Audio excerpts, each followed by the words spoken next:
ബിസ്മില്ലാഹിർറഹ്മാനിർറഹീം.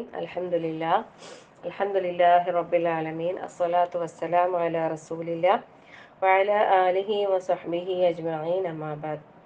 റബ്ബി ഇശ്റഹ് ലി സദ്രി വയസ്സിർ ലി അംരി വഹ്ലുൽ ഉഖ്ദതം മിൻ ലിസാനി യഫ്ഖഹു ഖൗലി. റബ്ബി സിദ്നാ ഇൽമൻ നാഫിഅ.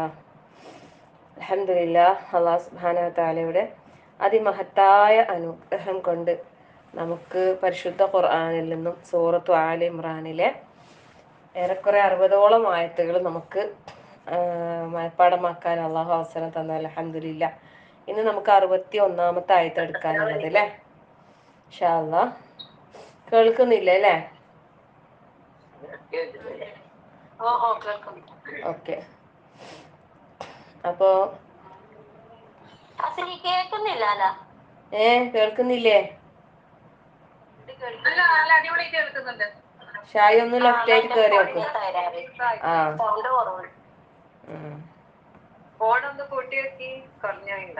ചിലപ്പോ ഒന്ന് ലെഫ്റ്റ് ആയിട്ട് കയറേണ്ടി വരും. അപ്പൊ നമ്മള് അവസാനം പറഞ്ഞു നിർത്തിയ കാര്യങ്ങൾ ഈസാ നബി അലൈഹി സ്വലാമിന്റെ കാര്യങ്ങൾ തന്നെയാണ് അല്ലെ. ഈസാ നബി അലൈഹി സ്വലാമിന്റെ സൃഷ്ടിപ്പുമായി ബന്ധപ്പെട്ട് അള്ളാഹു തആല പറഞ്ഞ കാര്യങ്ങളാണ് നമ്മൾ അവസാനം പറഞ്ഞു നിർത്തിയത്. ഈസാ അലൈഹി സ്വലാമിന്റെ ഉപമ എന്ന് പറയുന്നത് ആദം അലൈഹി സ്വലാമിന്റെ ഉപമ പോലെയാകുന്നു. അദ്ദേഹത്തെ അള്ളാഹു തആല മണ്ണിൽ നിന്ന് സൃഷ്ടിച്ചു, പിന്നീട് അതിനോട് ഉണ്ടാകൂ എന്ന് പറഞ്ഞു. അപ്പൊ അത് ഉണ്ടായി അല്ലെ. ഒരു മിനിറ്റ്. നബി അലാമിന്റെ ഉപമ അള്ളാഹു ആദം അലൈഹി സ്വലാമിനോട് നമുക്ക് ഉപമിച്ച് അല്ലെ, സാദൃശ്യപ്പെടുത്തി തന്ന് അതിനോട് ഉണ്ടാകൂ എന്ന് പറഞ്ഞ് ഉണ്ടായി. അതുപോലെയാണ് ഈസാ നബി അലൈഹി സ്വലാമിന്റെ സൃഷ്ടിപ്പും. അതിൽ ഭയങ്കര പ്രത്യേകിച്ച് നിങ്ങളൊന്നും പ്രത്യേകത ഒന്നും കൽപ്പിക്കേണ്ടതില്ല എന്നുള്ള നിലക്ക് അത് നിങ്ങൾ കൂടുതൽ ഇതൊന്നും വിചാരിക്കേണ്ട. കാരണം ഈസാ നബി അലൈഹി സ്വലാമിനെ അവര് ദൈവപുത്രനായിട്ടും ദൈവമായിട്ടും ഒക്കെ കരുതി ആരാധിച്ചു പോരുന്നുണ്ട് അല്ലെ. അങ്ങനെയൊന്നും നിങ്ങൾ അത്രമാത്രം ഇതൊന്നും വിചാരിക്കേണ്ട. കാരണം ഈസാ അലൈഹി സ്വലാമിനെക്കാളും മുമ്പേ ഒരു മാതാവോ പിതാവോ ഇല്ലാതെ അള്ളാഹു തആല ആദം അലൈഹി സ്വലാമിനെ അള്ളാഹു തആല എന്താക്കിയിട്ടുണ്ട്, സൃഷ്ടിച്ചിട്ടുണ്ട്. അപ്പൊ അതില് ഇതിനേക്കാളും അപ്പൊ അത്ഭുതമാണല്ലോ അല്ലെ. അതുമാത്രമല്ല, ഒരു ആണും ഒരു പെണ്ണും ഇല്ലാതെ ഒരു ആണിൽ നിന്ന് മാത്രമായിട്ട് അള്ളാഹു ഹവ്വ ബീവിയെ ഉണ്ടാക്കിയിട്ടുണ്ട്. അപ്പൊ ഇതൊക്കെ അള്ളാഹുവിന്റെ ഖുദ്റത്തുകൾ തന്നെയാണ്. അപ്പൊ ഇത്രമാത്രം ഖുദ്റത്തുകൾ ഉണ്ടായിരിക്കെ ഈസാ അലൈഹിസ്സലാം ഒരു പിതാവില്ലാതെ ജനിച്ചു എന്നത് കൊണ്ട് ഒരിക്കലും അദ്ദേഹത്തിന് എന്തില്ല, പ്രത്യേകിച്ച് അങ്ങനൊരു മഹത്വം നിങ്ങൾ ആരും കൽപ്പിക്കേണ്ടതില്ല എന്നുള്ള നിലക്ക് തന്നെയാണ് അള്ളാഹു തആല ഇവിടെ നമുക്ക് കാര്യങ്ങൾ വിവരിച്ചു തന്നത്. എന്നിട്ട് അള്ളാഹു തആല പറഞ്ഞു, അൽ ഹഖ്ഖു മിർ റബ്ബിക് ഫലാ തകും മിനൽ മുംതരീൻ. എല്ലാ യാഥാർത്ഥ്യവും അത് നിന്റെ റബ്ബിന്റെ അടുക്കൽ നിന്നുള്ളതാണ് അല്ലെ. അതുകൊണ്ട് തന്നെ നീ എന്താക്കരുത്, സംശയാൽക്കളുടെ കൂട്ടത്തിൽ ആയി പോകാൻ പാടില്ല. അള്ളാഹു കൃത്യമായും വ്യക്തമായും നമുക്ക് ഓരോ കാര്യങ്ങളും വിവരിച്ചു തരുന്നല്ലേ. റസൂലുള്ളാഹി സ്വല്ലല്ലാഹു അലൈഹി വസല്ലമയോട് പ്രത്യേകമായിട്ട് ഇത് പറയുന്നുണ്ടെങ്കിൽ ഇത് എല്ലാവർക്കും ബാധകം. എല്ലാ കാര്യങ്ങളും എല്ലാ യാഥാർത്ഥ്യവും അത് അള്ളാഹുവിങ്കിൽ നിന്നുള്ളതാണ്. അതുകൊണ്ട് തന്നെ നമ്മൾ അതിൽ എന്താക്കണ്ട, ഒരു സംശയം നമുക്ക് ഉണ്ടാവാൻ പാടില്ല. ഇതൊക്കെ നമ്മളെ വിശ്വാസത്തിന്റെ ഭാഗമാണ്. റബ്ബ് അള്ളാഹു മാത്രമാണ് എന്ന പ്രബോധനം ചെയ്യാൻ വേണ്ടിയാണ് അള്ളാഹു തആല ഈ ദുനിയാവിൽ ഓരോ പ്രവാചകന്മാരെ നിയോഗിച്ചത്. അപ്പോ ആ വിശ്വാസം മനുഷ്യരുടെ ഹൃദയത്തിൽ ഊട്ടി ഉറപ്പിക്കാൻ വേണ്ടി പ്രവാചകന്മാർ വന്നു. പക്ഷെ പലപ്പോഴും എന്താ പറയാ, അതിന് വിരുദ്ധമായ രീതിയിലാണ് കാര്യങ്ങൾ സംഭവിച്ചത് അല്ലെ. പലരും വിശ്വാസത്തിൽ നിന്ന് തെറ്റി പിഴച്ച ഒരു കക്ഷികളായി മാറുന്ന ഒരവസ്ഥയാണ് പലപ്പോഴും നമുക്ക് കാണാൻ സാധിച്ചത്. അള്ളാഹു തആല നമ്മളെല്ലാവരും കാത്തു രക്ഷിക്കട്ടെ. ആമീൻ. എപ്പോഴും അള്ളാഹിനോട് നമ്മളെപ്പോഴും ദുആ ചെയ്തുകൊണ്ടേയിരിക്കണം. കാരണം നമ്മുടെ ഖൽബെന്ന് പറയുന്നത് ചാടി മറിഞ്ഞു കൊണ്ടിരിക്കുകയാണ് അല്ലെ. രാവിലെ ചിന്തിച്ച ഒരു കാര്യമായിരിക്കൂല ഉച്ചയാകുമ്പോൾ ചിന്തിക്കുക, ഉച്ചയാകുമ്പോൾ ചിന്തിക്കുന്ന പോലെ ആയിരിക്കൂല വൈകുന്നേരം ആകുമ്പോൾ ഉണ്ടാകുക അല്ലെ. നമ്മളെ മനസ്സിങ്ങനെ രാത്രി കിടക്കാൻ നേരത്തുള്ള മനസ്സായിരിക്കൂല നേരം പുലരുമ്പോൾ അല്ലെ.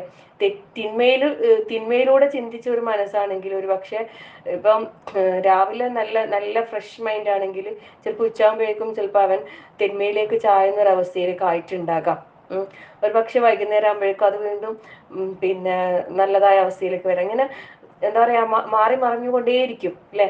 അപ്പോ ഈ ഖൽബില് പല ചിന്തകളും പലതും കടന്നു വരും. അപ്പൊ അതിലെല്ലാം റഹ്മാനായ റബ്ബിനോട് നമുക്കൊരു സ്ഥിരതക്ക് വേണ്ടി എപ്പോഴും അള്ളാഹിന്റെ അടുത്ത് നമ്മൾ ദുആ ചെയ്തുകൊണ്ടിരിക്കുക. അല്ലാഹുമ്മ യാ മുഖല്ലിബൽ ഖുലൂബ് സബ്ബിത് ഖൽബി, അല്ലെങ്കിൽ സബ്ബിത് ഖുലൂബനാ അലാ ദീനിക്, അങ്ങനെ പ്രാർത്ഥിക്കുക. അതുപോലെ ഈ സൂറത്തിന്റെ തുടക്കത്തിൽ നമ്മൾ പഠിച്ച പ്രാർത്ഥന ഉണ്ടല്ലേ, റബ്ബനാ ലാ തുസിഗ് ഖുലൂബനാ ബഅദ ഇദ് ഹദൈതനാ, ഞങ്ങളെ നേരായ മാർഗത്തിലാക്കിയതിനു ശേഷം ഞങ്ങളെ നീ തെറ്റിക്കല്ല അള്ളാഹുവേ. ആ ഹിദായത്ത്, അള്ളാഹുവിന്റെ ആ ഒരു സന്മാർഗം, അത് തെറ്റിപ്പോകാതെ മാറിപ്പോകാതെ അതിൽ അടിയുറച്ചു നിൽക്കാൻ അള്ളാഹു നമുക്ക് എല്ലാവർക്കും തൗഫീഖ് നൽകട്ടെ. ആമീൻ. ഇന്നത്തെ ലോകത്ത് എന്തൊക്കെയോ ആണല്ലേ ഇസ്ലാം മുസ്ലിം എന്ന് പറയുമ്പോൾ, എന്തൊക്കെയോ നമ്മൾ കാണുന്നു കേൾക്കുന്നു നടക്കുന്ന ഈ ദുനിയാവിൽ നടക്കുന്ന കാര്യങ്ങളൊന്നും ഒരു അടിസ്ഥാനവും ഇല്ലാത്ത പല കാര്യങ്ങളാണ് ഇന്ന് സംഭവിച്ചു കൊണ്ടേയിരിക്കുന്നത് അല്ലെ. പിന്നെ ശരിക്കും സങ്കടകരമായ പലതും നമ്മളിങ്ങനെ കാണേണ്ടി വരുന്ന ഒരവസ്ഥയാണ്. അള്ളാഹു എല്ലാ വിശ്വാസ വൈകല്യങ്ങളിൽ നിന്നും ഏറ്റവും പരിശുദ്ധമായ ദീനിനെ ഉൾക്കൊണ്ടുകൊണ്ട് പരിശുദ്ധമായ നിലയിൽ യഥാർത്ഥ മുത്തഖിയായി മുഅ്മിനായി ജീവിച്ചു മരിക്കാൻ അള്ളാഹു തൗഫീഖ് നൽകട്ടെ. കാരണം നമ്മളെ ഈ ദുനിയാവിലെ നമ്മളെ ജീവിതത്തിന്റെ ലക്ഷ്യം എന്നത് പരലോകത്ത് നമുക്ക് രക്ഷപ്പെടാന്നുള്ളത് മാത്രമാണ് അല്ലെ. ആഖിറത്തില് നമുക്ക് വിജയം ഉണ്ടാകണം. ആ വിജയം എന്ന് പറയുന്നത് ഏറ്റവും ഉന്നതമായ വിജയം തന്നെ കരസ്ഥമാക്കാൻ നമുക്ക് കഴിയണം. അതാണ് നമ്മളെ പരിശ്രമം അല്ലെ. അതിനു വേണ്ടിയാണ് നമ്മളെ ഈ ദുനിയാവിലെ ജീവിതം. അത് മാത്രം ചിന്തിച്ചാൽ തന്നെ നമുക്ക് കൂടുതൽ തിന്മകളിലേക്ക് ചായാതെ പിന്നെ പൂർണ്ണമായും നന്മയിലേക്ക് ആയിക്കൊണ്ട് നമുക്ക് ജീവിക്കാനുള്ള ആ ഒരു ഇതുണ്ടാകും. അള്ളാഹു അത്തരത്തിൽ നമ്മളെ എത്തിക്കട്ടെ അല്ലെ. എല്ലാ നിലക്കും നമുക്ക് പിന്നെ സാഹചര്യങ്ങൾ നമുക്ക് അനുകൂല്യമാണ് അല്ലെ. എല്ലാ നിലക്കും എന്താ പറയാ, അൽഹംദുലില്ലാഹ് ഇപ്പോ നമുക്ക് ദീനിന്റെ കാര്യത്തിലാകട്ടെ, പഠിക്കുന്ന വിഷയത്തിലാകട്ടെ അല്ലെ, പഠിപ്പിക്കുന്ന കാര്യത്തിലാകട്ടെ ഒരുപാട് സാഹചര്യങ്ങൾ നമുക്ക് അനുകൂലമായി തന്നെ ഉണ്ട്. ഇത്രയും നല്ല അവസരങ്ങൾ അള്ളാഹു നമുക്ക് തരുമ്പോൾ അതിനെ ഏറ്റവും നല്ല രൂപത്തിൽ ഉപയോഗപ്പെടുത്തിക്കൊണ്ട് തന്നെ മുന്നോട്ട് പോകാൻ നമ്മൾ ഓരോരുത്തരും പരിശ്രമിക്കാം. ഇപ്പൊ ഖുർആൻ പഠിക്കാന്, പിന്നെ തഫ്സീർ പഠിക്കാന്, അതുപോലെ ഖുർആന്റെ തജ്വീദ് നിയമങ്ങൾ പഠിക്കാൻ ഒക്കെ ഇന്ന് നമുക്ക് ഇഷ്ടംപോലെ അവസരങ്ങളാ അല്ലെ. ഫീസ് കൊടുത്തിട്ടും ഫീസ് കൊടുക്കാണ്ടും അതിലെ ഇതിലെ പോകുമ്പോ ഒക്കെ ക്ലാസ്സാ. ഞാനിങ്ങനെ വിചാരിച്ചു, ഇന്നലെ അല്ല ഞായറാഴ്ച രാവിലെ നമുക്ക് അറബിക് ക്ലാസ് ഉണ്ടായി 6 മണിക്ക്. അത് കഴിഞ്ഞിട്ട് 7:30 ഒരു ദഅവത്ത് ഇലല്ലാഹ് ക്ലാസ്. അതിലെ 10 മണിയോളം ഉണ്ടായിന്. അതിങ്ങനെ അനുഭവങ്ങൾ പങ്കുവെക്കലും ഒക്കെ ആയിട്ട് ഭയങ്കര ഒരു ഇൻട്രസ്റ്റിങ്. അതിൽ കയറിയാൽ ലെഫ്റ്റ് ആകാനേ തോന്നൂല. ഞായറാഴ്ച രാവിലെ അത് കഴിഞ്ഞ് 10 മണിയായില്ലേ. അത് കഴിഞ്ഞ് കുറച്ച് സമയം കഴിഞ്ഞിട്ട് ഭാനു ഒരു ലിങ്ക് ഇട്ടിന്, സുബ്ഹാനല്ലാഹ്, സൂം ക്ലാസ്. പിന്നെ അത് കഴിഞ്ഞ് പിന്നെ നമ്മളെ ഗൂഗിൾ മീറ്റിന്റെ അതിങ്ങനെ കണ്ടിന്യൂസ് സുബ്ഹാനല്ലാഹ്. പിന്നെ നമുക്കിങ്ങനെ ക്ലാസ് കിട്ടിക്കൊണ്ടിരിക്കുകയാണ് അല്ലെ. ഇത് കൂടാതെ ഇത് നമ്മൾ ഗ്രൂപ്പിൽ മാത്രം വന്ന കാര്യം പറയാ. അത് കൂടാണ്ട് പിന്നെ റയ്യ ടീച്ചർ ക്ലാസ് ഉണ്ടല്ലോ, ഞായറാഴ്ച രാവിലെ റയ്യ ടീച്ചർ ക്ലാസ് ഉണ്ട് അതിൻ്റെ ഇടയിൽ.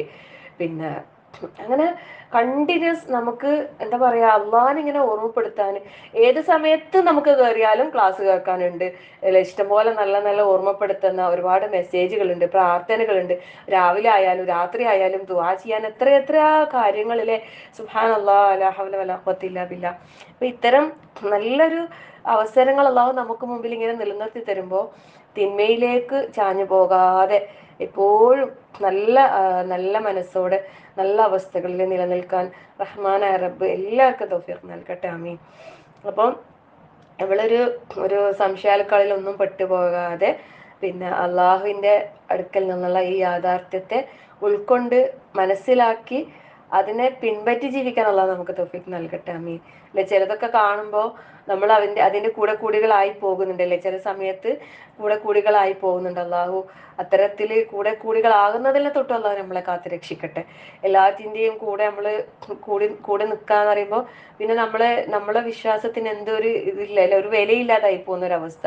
അപ്പൊ നമുക്ക് നമ്മുടേതായ ഒരു നിലപാട് എപ്പോഴും കാത്തു സൂക്ഷിക്കാനും ആ നിലപാടിൽ ഉറച്ചു നിൽക്കാനും മരണം വരെ അതില് സ്ട്രോങ് ആയ ഈമാനോട് കൂടി ജീവിക്കാൻ, ലാ ഇലാഹ ഇല്ലല്ലാഹ് എന്ന് ചൊല്ലി മരിക്കാൻ റഹ്മാനായ റബ്ബ് നമ്മളെ അനുഗ്രഹിക്കട്ടെ. ആമീൻ. അപ്പോൾ പിന്നെ ഞാൻ ഒരു പോസ്റ്റ് വായിച്ചിട്ട് നമ്മൾ ആയത്തിലേക്ക് കിടക്കുക. അടുത്ത ആയത്തിലേക്ക്. പിന്നെ നാളെ എന്നൊരു ദിവസം നമ്മളിൽ എത്ര പേർക്കുണ്ട് എന്നുള്ളതിന് റബ്ബിന് ആ ഒരു അറിവ് റബ്ബിന് മാത്രമേ അറിയൂ അല്ലെ. മരണം എന്ന യാഥാർത്ഥ്യം പലപ്പോഴും പിന്നെ മറന്നു പോകുന്നു മനുഷ്യൻ. ഇഷ്ടമില്ലാത്ത കാര്യം മറക്കുക എന്നത് മനുഷ്യ സഹജമാണ് അല്ലെ. പൊതുവെ പിന്നെ നമുക്ക് കൂടുതൽ ഇഷ്ടവും താല്പര്യവും പ്രാധാന്യമുള്ള വിഷയങ്ങൾ നമ്മൾ മറക്കൂല. പലപ്പോഴും നമുക്ക് താല്പര്യക്കുറവോ ഇഷ്ടക്കുറവോ അല്ലെങ്കിൽ ശ്രദ്ധക്കുറവോ ഉള്ള കാര്യങ്ങളാണ് നമ്മൾ പലപ്പോഴും എന്താക്കുക മറന്നു പോകുക അല്ലെ. അപ്പം പിന്നെ ആ ഒരു രീതി നമ്മൾ മാറണം. ജീവിതത്തിലെ നന്മ തിന്മകളാണ് മരണാനന്തര ജീവിതത്തിലെ സുഖ ദുഃഖങ്ങൾ നിർണ്ണയിക്കുന്നത്. ഈ ദുനിയാവിലെ ജീവിതത്തിലെ നന്മ തിന്മകളാണ് നാളത്തെ നമ്മളെ മരണാനന്തര ജീവിതത്തിലെ സുഖ ദുഃഖങ്ങൾ തീരുമാനിക്കുന്നത്. അതുകൊണ്ട് തന്നെ സകല ദുഃഖങ്ങളെയും തകർത്ത് കളയുന്ന മരണത്തെക്കുറിച്ചുള്ള ചിന്ത അധികരിപ്പിക്കുന്നത് നന്മകൾ ചെയ്യാൻ നമ്മെ സഹായിക്കും. ഇങ്ങനെയുള്ള എത്ര എത്ര പോസ്റ്റുകളാ ദിവസേന നമ്മളെ ഗ്രൂപ്പുകളിലൂടെ ഇങ്ങനെ ഒഴുകുന്നല്ലേ. സുബ്ഹാനല്ലാഹ്. അതൊക്കെ ഒന്ന് മനസ്സിരുത്തി വായിക്കാനെങ്കിലും ഒരല്പം സമയം നമ്മൾ മാറ്റി വെച്ചാൽ തീർച്ചയായും അത് നമുക്ക് ഉപകാരമേ ഉണ്ടാകും. പോസ്റ്റൊക്കെ കാണുമ്പോൾ അങ്ങനെ സ്ക്രോൾ ചെയ്ത് പോകരുത് കേട്ടാ. എപ്പോഴെങ്കിലും നല്ലൊരു സമയം ഉണ്ടാകുമ്പോൾ ഒരു ദിവസം ഇത്തിരി സമയം ഇത്തരം നല്ല കാര്യങ്ങൾ വായിക്കാൻ, വേറെ പുസ്തകങ്ങളൊന്നും എടുത്തിട്ട് എന്തായാലും വായിക്കാനൊന്നും ആൾക്കാർ ഇപ്പം മെനക്കിടുന്നില്ലാലോ. അപ്പം ഇത്തരമൊരു ഇതിലേക്ക് എല്ലാവരും പിന്നെ ഒന്ന് ഒരല്പം ചിന്തിച്ച് ഹൃദയ സാന്നിധ്യത്തോടു കൂടി എന്താക്കാം വായിക്കാനൊക്കെ ഒന്ന് പരിശ്രമിക്കാം. അള്ളാഹു അനുഗ്രഹിക്കട്ടെ. ആമീൻ. കൂട്ടത്തിൽ ഒരു കാര്യം കൂടി പറയാം. ലേൺഡ് ഖുർആന്റെ വിജ്ഞാന പരീക്ഷ ഉണ്ടല്ലോ, ഖുർആന്റെ പരീക്ഷ ഉണ്ട്. അപ്പൊ അതുകൊണ്ട് ആ പരീക്ഷ വരുന്ന ഇതിപ്പോ ഒക്ടോബർ നവംബർ 10 ആ പരീക്ഷ നടക്കുന്നത്. 26 ജുസാണ് അതിൽ വരുന്നത്. താല്പര്യമുള്ളവർക്ക് വെറുതെ പങ്കെടുക്കാം കേട്ടോ. പിന്നെ അതിന്റെ ലിങ്കും കാര്യങ്ങളൊക്കെ മുമ്പ് ഗ്രൂപ്പിൽ ഇട്ടിട്ടുണ്ട്. അതിന് വേണമെങ്കിൽ ഞാൻ ഒന്നുകൂടി അയച്ചു തരാം. പിന്നെ മുഴുവനായിട്ട് ഇല്ലേ, 25-ാമത്തെ ജുസ് മുഴുവനായിട്ടും. പിന്നെ അത് അമാനി തഫ്സീർ വായിക്കാന്നുള്ളതാ ഉള്ളൂ. പിന്നെ വേറെ പുറത്തുനിന്നൊന്നും ക്വസ്റ്റ്യൻ ഉണ്ടാവില്ല. ആ അമാനി തഫ്സീറിൽ നമ്മൾ ഈ ആയത്ത്, അതിന്റെ അർത്ഥം, വാക്കർത്ഥം, വിശദീകരണം ഇതൊന്നും മനസ്സിരുത്തി വായിച്ചാൽ മതി. ഇപ്പൊ ഒരു പരീക്ഷകൾ ഉണ്ടാകുമ്പോൾ നമ്മളൊന്ന് വായിക്കുമല്ലോ. അതിന്റെ സമ്മാനം എന്നെല്ലാം പറയും വലിയ തുകയുണ്ട്. 1 ലക്ഷം 1.5 ലക്ഷം രൂപയിലെ സമ്മാനം ഉണ്ട്. അതൊന്നും നമ്മൾ ലക്ഷ്യം വെക്കണ്ട. എന്നാലും കിട്ടിയിട്ടുണ്ടെങ്കിൽ നമുക്ക് എന്തെങ്കിലും നല്ല കാര്യത്തിന് ഉപയോഗപ്പെടുത്താന്നുള്ള നിലക്ക് ഒരു നിയത്തോട് കൂടി തന്നെ ടീച്ചർ എന്തായാലും ഒന്നത് ഇടണേ, ഞാൻ കണ്ടിട്ടില്ല. ഇൻഷാ അല്ലാ. പിന്നെ ഞാനത് അയച്ചു തരാം. ഇൻഷാ അല്ലാ. പിന്നെ അപ്പോൾ ആ ഒരു കാര്യം ഞാൻ സാന്ദർഭികമായി പിന്നെ സൂചിപ്പിച്ചെന്നേ ഉള്ളൂ. പിന്നെ എന്താ പറയാ, അത് പറ്റുന്ന ആൾക്കാർ അതിന് രജിസ്റ്റർ ചെയ്തിട്ട് പങ്കെടുക്കാം. വെറുതെ ഒന്നുമില്ലെങ്കിൽ ഒന്ന് തഫ്സീർ വായിക്കുമല്ലോ, നമുക്ക് ഒന്ന് വായിക്കാലോ. അത് പിന്നെ എക്സാമിന് ഉണ്ടാവുന്ന പിന്നെ ആ ഒരു പോർഷൻസ് നമുക്ക് വായിക്കെങ്കിലും ചെയ്യാലോ ഇൻഷാ അല്ലാ. അപ്പോൾ ഞാൻ ഇപ്പം തന്നെ ഞാൻ ഗ്രൂപ്പിലേക്ക് ജസ്റ്റ് അതിൻ്റെ മെസ്സേജ് അയക്കാം. ആ ഒരു ലിങ്ക് കാണുന്നതിൽ പോയിട്ട് പിന്നെ ഒന്ന് രജിസ്റ്റർ ചെയ്താൽ മതി. അപ്പോൾ എല്ലാവർക്കും എന്താക്കാം, അത് പങ്കെടുക്കാം ഇൻഷാ അല്ലാ. അപ്പം നമുക്ക് കിട്ടുന്ന ഇങ്ങനെയുള്ള അവസരങ്ങളെ നമുക്ക് ഉപയോഗപ്പെടുത്താൻ 25-ാമത്തെ ജുസ് ഫുള്ളും ഉണ്ട് അതില്. ഹാമീം സജദ മുതൽ പിന്നെ അല്ലേ ഷൂറ. അതെ അതെ, 4 സൂറത്തേ ഉള്ളൂ. അല്ലല്ലോ, കാഫ് 4 സൂറത്തേ ഉള്ളൂ. കാഫ് വരെയെന്ന് കണ്ടേ. അപ്പൊ അതിന്റെ ഇടയിലുള്ളത് ഉണ്ടാവൂല. കാഫില്ല. സൂറത്ത് ദുഖാന്, സുഹ്റുഫ്, ഷൂറ, ഫുസ്സിലത്ത് മുതൽ കാഫ് വരെയാണ് പരീക്ഷയുടെ ഭാഗം എന്നാണ് കാണുന്നത്. അങ്ങനെയുള്ള വന്നിക്കണ 25-ാമത്തെ ജുസിന്റെ മാത്രം. അപ്പൊ കാഫില്ല. അത് ശരി, അങ്ങനെ സിലബസ് വന്നിട്ടുള്ളത് അല്ലേ. ഞാൻ വിചാരിച്ച കാഫ് വരെയെന്ന് പറഞ്ഞോണ്ട് എങ്ങനെയെങ്കിലും എത്തിക്കാൻ പറ്റുകയാണെങ്കിൽ എത്തിക്കാം. 10 ഉണ്ട്. മുമ്പ് നമ്മൾ കൊടുത്തതല്ലേ എല്ലാവർക്കും, അതന്നെയല്ലേ അല്ലേ. അതിന്റെ ഫസ്റ്റ് ഘട്ടം കഴിഞ്ഞിട്ടുള്ള ഇത് ഫൈനൽ പരീക്ഷയെന്ന് തോന്നുന്നു അല്ലേ. ഓൺലൈൻ ആയിട്ടൊക്കെ ഉണ്ടായിരുന്നു.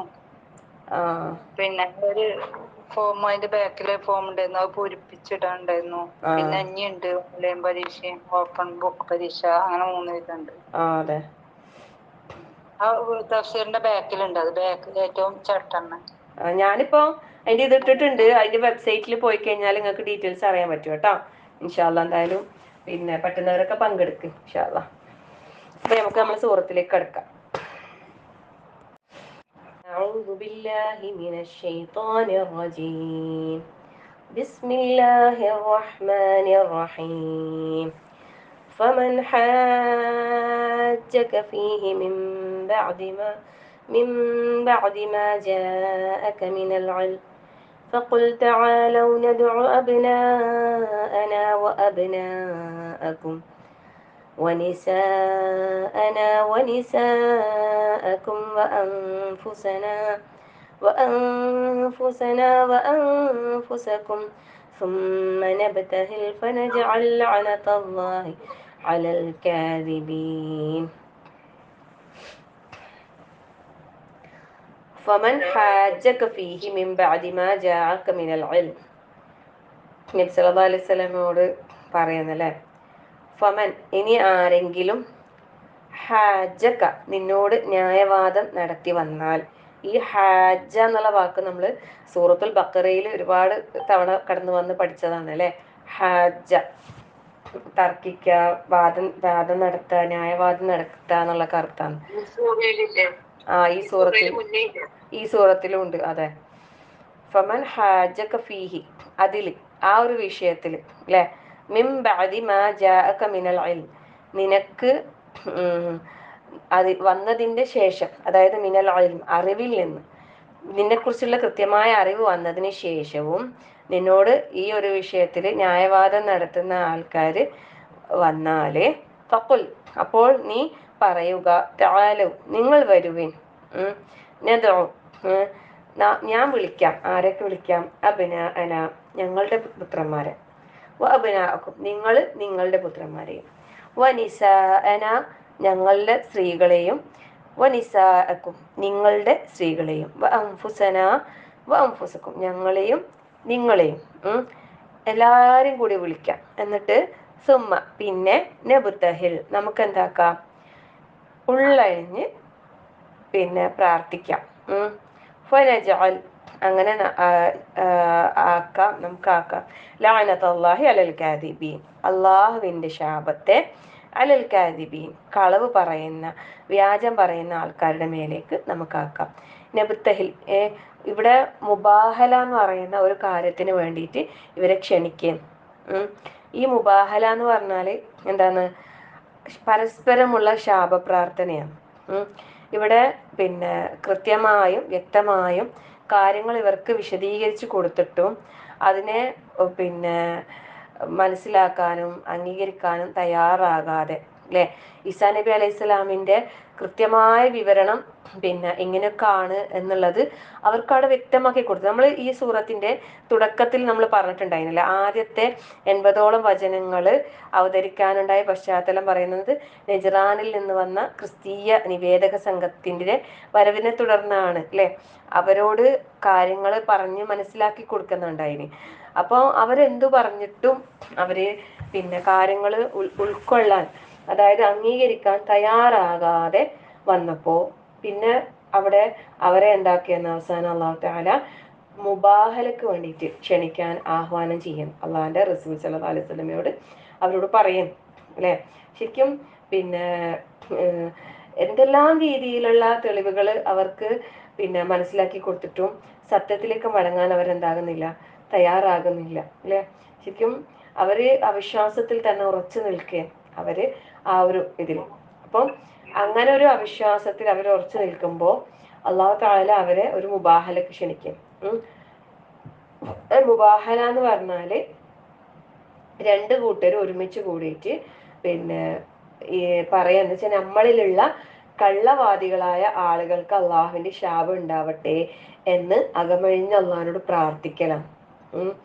അപ്പം അവരെ ഈ ഒരു ഇതിന് ക്ഷണിച്ചപ്പോ അവരെന്താ ചെയ്തതെന്ന് വെച്ചാല് അവർ ഒഴിഞ്ഞു മാറുക ചെയ്തത്. പിന്നെ പിന്നെ അവര് പിന്നെ ആദ്യം അവരതിനെ സമ്മതിച്ച് അങ്ങനെ പിന്നെ അലി റളിയല്ലാഹു അൻഹു, ഫാത്തിമ ബീവി, ഹുസൈൻ റളിയല്ലാഹു, ഹസൻ ഹുസൈൻ റളിയല്ലാഹു അൻഹു എന്ന ഇവരെല്ലാം കൂട്ടിയിട്ട് നബി സല്ലല്ലാഹു അലൈഹി വസല്ലമ വന്നിട്ടുണ്ടായിരുന്നു. പക്ഷെ അവര് ഈ ക്രിസ്ത്യാനികളായ നിവേദക സംഘം എന്തായിട്ടില്ല, വരാൻ തയ്യാറായില്ല. അവർ ധൈര്യപ്പെട്ടില്ല എന്നാണ് പറയുന്നത്. അവര് ഓരോ ഒഴിവ് കഴിവുകൾ പറഞ്ഞിട്ട് മാറി നിൽക്കുകയാണ് ചെയ്തത്. പിന്നെ എന്നിട്ട് തൽക്കാലം എന്തൊക്കെയോ പറഞ്ഞ് സന്ധി നിശ്ചയങ്ങൾ ചെയ്തിട്ട് തിരിച്ചു പോവുകയും ചെയ്തത്. പിന്നെ ഈ സംഘത്തിലെ ചില ആൾക്കാർ ഈ മുബാഹലക്ക് തയ്യാറായിട്ടുണ്ടായിരുന്നു. അനുകൂലമായ ഒരു നിലപാട് പ്രകടിപ്പിച്ചപ്പോൾ മറ്റ് ചിലര് അവരോട് പറഞ്ഞതിന് എന്തെന്നറിയോ, മുഹമ്മദ് സത്യവാനായ ഒരു പ്രവാചകനാണെന്ന് നിങ്ങൾക്കറിയാം.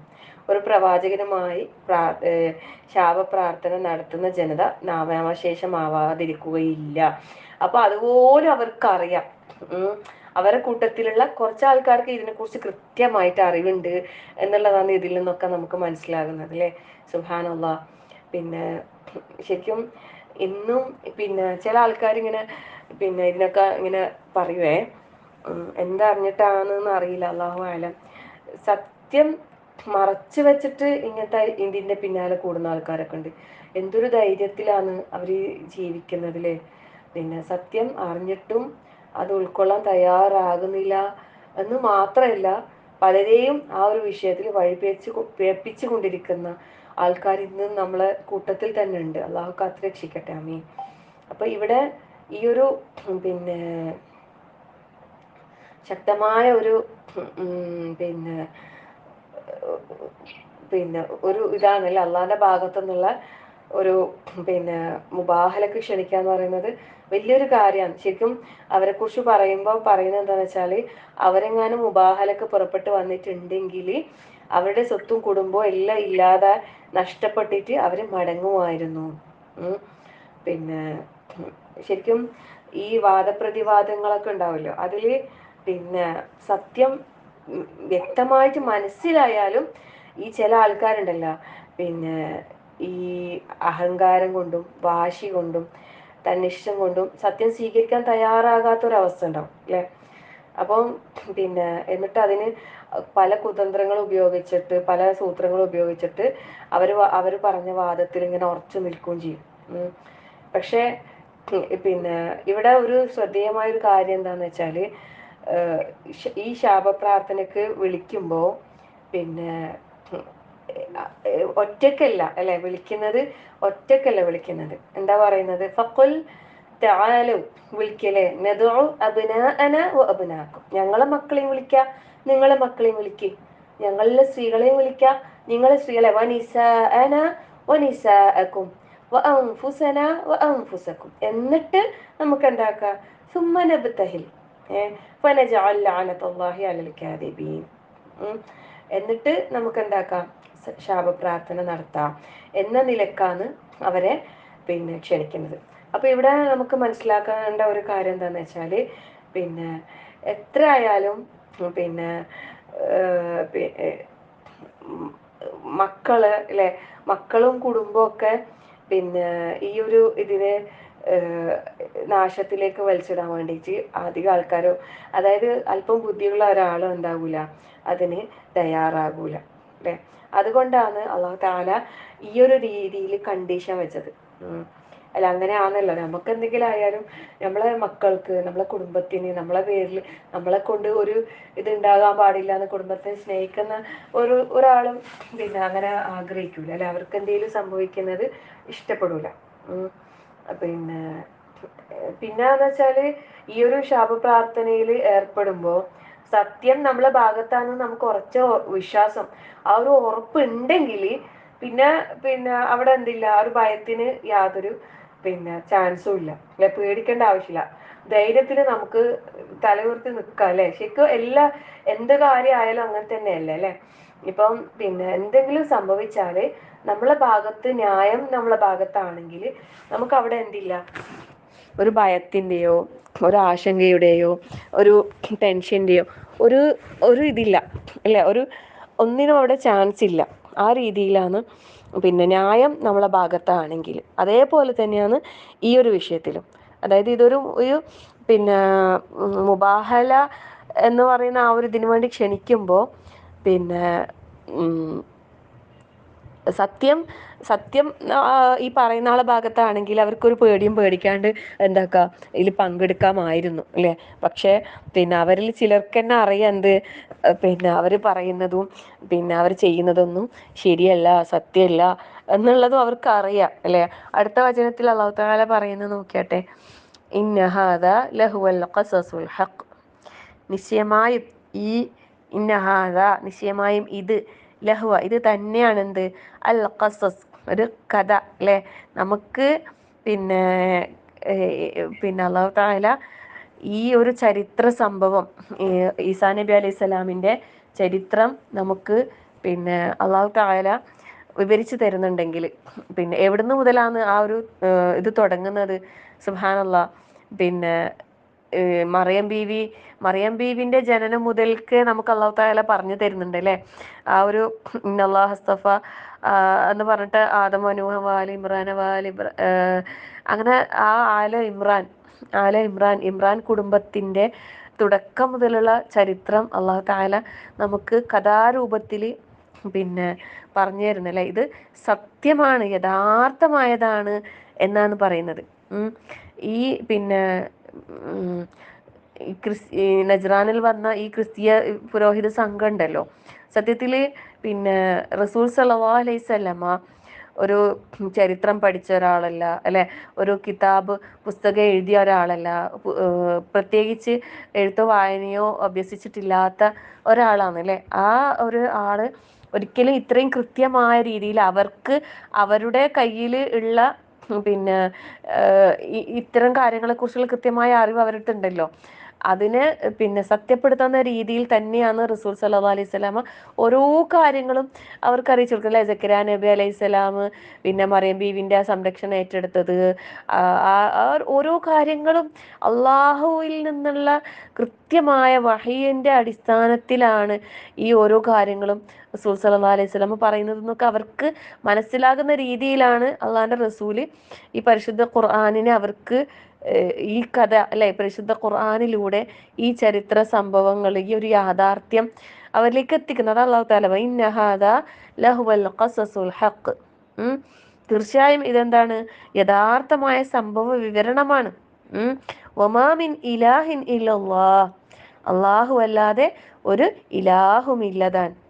വ ഇന്നല്ലാഹ ലഹുവൽ അസീസുൽ ഹകീം, നിശ്ചയമായും അല്ലാഹു ആണെന്ത്, അസീസുൻ ഹക്കീമുമായ അല്ലാഹു പ്രതാപവാനും യുക്തിമാനുമാണ്. ഇന്ന ഹാദാ ലഹുവൽ ഖസസുൽ ഹഖ്, ഈ പറഞ്ഞ കാര്യങ്ങളൊക്കെ പിന്നെ യാഥാർത്ഥ്യമാണ്, ഇതിലെല്ലാം സത്യമുണ്ട്.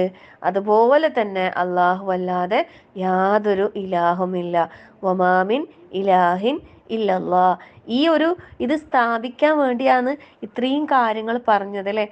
എന്നിട്ടും ഇതിൻ്റെ ആ ഒരു യാഥാർത്ഥ്യം ഉൾക്കൊള്ളാതെ പിന്നെ ശിർക്കൻ വിശ്വാസങ്ങളിൽ കഴിഞ്ഞുകൂടുന്ന ആൾക്കാർ എത്രയാന്നുള്ളതിലേ ഇന്നത്തെ ഈ ലോകത്ത്. ശരിക്കും ഈസാ നബി അലൈഹി സ്വലാമുമായി ബന്ധപ്പെട്ടിട്ട് നമ്മളിപ്പോൾ പറയുമ്പോൾ പിന്നെ ഈസാ നബിയെ അള്ളാഹു നിയോഗിച്ചത് അള്ളാഹു അല്ലാതെ ആരാധനക്കർഹൻ മറ്റാരുമില്ല എന്ന് പ്രഖ്യാപിക്കാൻ വേണ്ടിയിട്ടാണെങ്കിൽ ആ ഈസാ നബിയെ തന്നെ ആരാധനാക്കി മാറ്റിയ ഒരു ജനതയെ നമ്മളിങ്ങനെ കണ്ടുകൊണ്ടിരിക്കുന്നുണ്ട് അല്ലേ. അതുപോലെ ആയി പോകാൻ പാടില്ല എന്നുള്ള നിലക്ക് തന്നെ അള്ളാഹിൻ്റെ റസൂല് അങ്ങേയറ്റം ആഗ്രഹിച്ചതാണ്. ഒരിക്കലും അവരെപ്പോലെ നിങ്ങൾ ആകരുത്, അവരെപ്പോലെ നിങ്ങൾ സാദൃശ്യം പുലർത്തരുത് എന്ന് കൃത്യമായിട്ട് അള്ളാഹിൻ്റെ റസൂൽ സല്ലല്ലാഹു അലൈഹി വസല്ലം നമുക്ക് മുന്നറിയിപ്പും താക്കീതും എല്ലാം തന്നിട്ടും ഇന്നിൻ്റെ ജനത എന്താണല്ലേ വല്ലാത്തൊരു അവസ്ഥയിൽ, ഒരു ദുരവസ്ഥയിലേക്കല്ലേ പോയിക്കൊണ്ടിരിക്കുന്നത്. ഒരു സ്നേഹം റസൂലുള്ള തന്നെ പറഞ്ഞല്ലേ, എന്താണ് ഒലുവ് അതിര് കവിയരുത് എന്ന് പറഞ്ഞിട്ടുണ്ട്. കാരണം ഈസാ അലൈഹിസ്സലാമിനെ അവരുടെ ജനത ഇലാഹാക്കിയതുപോലെ അങ്ങനെ സ്നേഹം ഇതാക്കി മദ്ഹ് പറഞ്ഞ് അങ്ങനെയാണല്ലോ ആയി പോകുന്നത്. അങ്ങനെ ആകാൻ പാടില്ല എന്നുള്ള നിലക്ക് തന്നെയാണ് റസൂലുള്ളാഹി സ്വല്ലല്ലാഹി അലൈഹി വസല്ലം ആഗ്രഹിച്ചതും നിർദ്ദേശങ്ങൾ നമുക്ക് തന്നതും. അപ്പോൾ ആ രൂപത്തിലേക്ക് ആയി പോകുന്ന ഒരു ദുരവസ്ഥ നമ്മളിങ്ങനെ കണ്ടുകൊണ്ടിരിക്കണം. അല്ലാഹു നമ്മളെല്ലാവരെയും കാത്തുരക്ഷിക്കട്ടെ. നമ്മളെ ഉമ്മത്തിന് സത്യത്തെ മനസ്സിലാക്കാൻ അത് ഉൾക്കൊള്ളാനുള്ള തൗഫീഖ് അല്ലാഹു നൽകി അനുഗ്രഹിക്കട്ടെ. എന്നിട്ട് അടുത്ത ആയത്തിൽ അല്ലാഹു തആല പറയുന്നത് എന്താ അറിയോ, ഫ ഇൻ തവല്ലൗ, ഇനി അവരെങ്ങാനും ആ വിഷയത്തിൽ തിരിഞ്ഞു കളഞ്ഞെങ്കിൽ ഫഇന്നല്ലാഹ അലീമും ബിൽ മുഫ്സിദീൻ, നിശ്ചയമായും അള്ളാഹു അലീമാണ്, അറിവുള്ളവനാകുന്നു. ആരെക്കുറിച്ച്? ബിൽ മുഫ്സിദീൻ, കുഴപ്പമുണ്ടാക്കുന്ന ആളുകളെ കുറിച്ച് അള്ളാഹുവിന് കൃത്യമായിട്ട് അറിയാം. അള്ളാഹ്ക്ക് അറിയാത്തതായിട്ട് ഒന്നുമില്ല. സത്യം പിന്നെ ഇത് അള്ളാഹിൻ്റെ ഭാഗത്തുള്ള ആണ്. പിന്നെ എന്നിട്ട് അതിനെ പിൻപറ്റാതെ മാറിക്കളയുന്ന ആൾക്കാരെ സംബന്ധിച്ചിടത്തോളം പിന്നെ അവരെക്കുറിച്ച് അള്ളാഹുവിന് എന്തറിയാം? കൃത്യമായിട്ട് അള്ളാഹ്ക്ക് അറിയാം. അവരുടെ കാര്യത്തിൽ എന്ത് നടപടി സ്വീകരിക്കണം എന്ന് പിന്നെ അള്ളാഹുവിന് കൃത്യമായിട്ട് അറിവുണ്ട് എന്നുള്ള മുന്നറിയിപ്പും കൂടിയാണ് അള്ളാഹു തആല ഈ ഒരു ആയത്തിലൂടെ നമുക്ക് അറിയിച്ചു തരുന്നത്. അപ്പം പിന്നെ കൂടുതൽ ഞാൻ പറയുന്നില്ല. ഇനി അടുത്ത ആയത്ത് പിന്നെ വേദക്കാരെ പിന്നെ അഭിസംബോധന ചെയ്തുകൊണ്ട് പിന്നെ പറയുന്നതാണ്. കൂടുതലും എടുത്തു കഴിഞ്ഞാൽ നിങ്ങൾക്ക് പഠിക്കാനും ബുദ്ധിമുട്ടാവുമല്ലോ. അപ്പം ഇന്ന് ഈ 3 ആയത്തുകൾ മതി. ഇൻഷാ അല്ലാഹ്. അള്ളാഹു തആല നമുക്ക് പറഞ്ഞ കാര്യങ്ങൾ ഓരോന്നും മനസ്സിലാക്കാൻ അള്ളാഹു തൗഫീഖ് നൽകട്ടെ. ആമീൻ. ഒന്നുകൂടി പിന്നെ ആയത്തിൻ്റെ അർത്ഥങ്ങളിലൂടെ ഒന്ന് കടന്നു പോയിട്ട് നമുക്ക് ഇത് നിർത്താം. ഇൻഷാ അല്ലാഹ്. أعوذ بالله من الشيطان الرجيم بسم الله الرحمن الرحيم فمن حاجك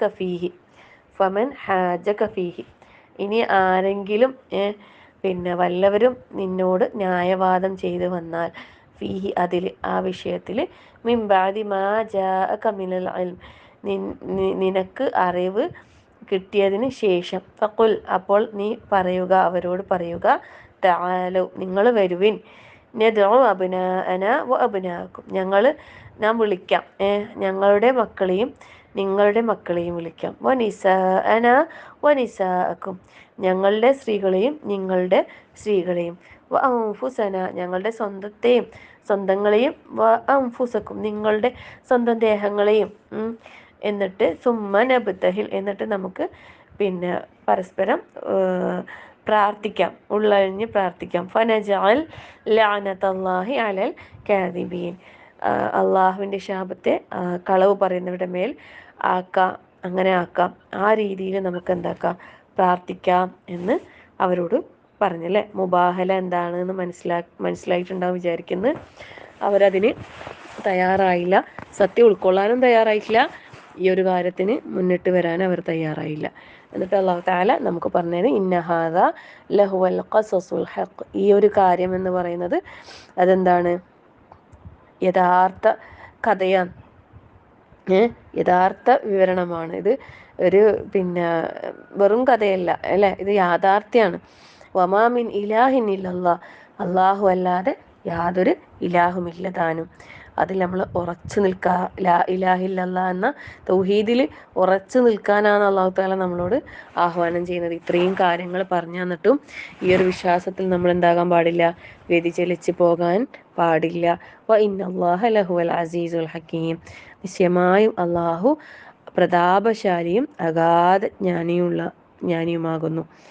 ഫഇൻ തവല്ലു, ഇതെല്ലാം അറിഞ്ഞിട്ടും സത്യം ഇതാണെന്ന് നല്ല അറിഞ്ഞിട്ടും അതിനെ തൊട്ട് തിരിഞ്ഞു കളയുന്ന ഒരാളെ സംബന്ധിച്ചിടത്തോളം ഫഇന്നല്ലാഹ അലീമും ബിൽ മുഫ്സിദീൻ, നിശ്ചയമായും അള്ളാഹു കുഴപ്പക്കാരെ പറ്റി, നാശകാരികളെ പറ്റി നന്നായി അറിയുന്നവനാകുന്നു. അത് അള്ളാഹു തആല എന്താക്കും? വേണ്ട വിധത്തിൽ അവരുടെ കാര്യങ്ങൾ കൈകാര്യം ചെയ്തോളും എന്നാണ് അള്ളാഹു ഇവിടെ നമുക്ക് പറഞ്ഞു തരുന്നത്. അപ്പം കാര്യങ്ങൾ പിന്നെ മനസ്സിലായിട്ടുണ്ടാകും വിചാരിക്കുന്നു. കേൾക്കുന്നില്ലല്ലേ?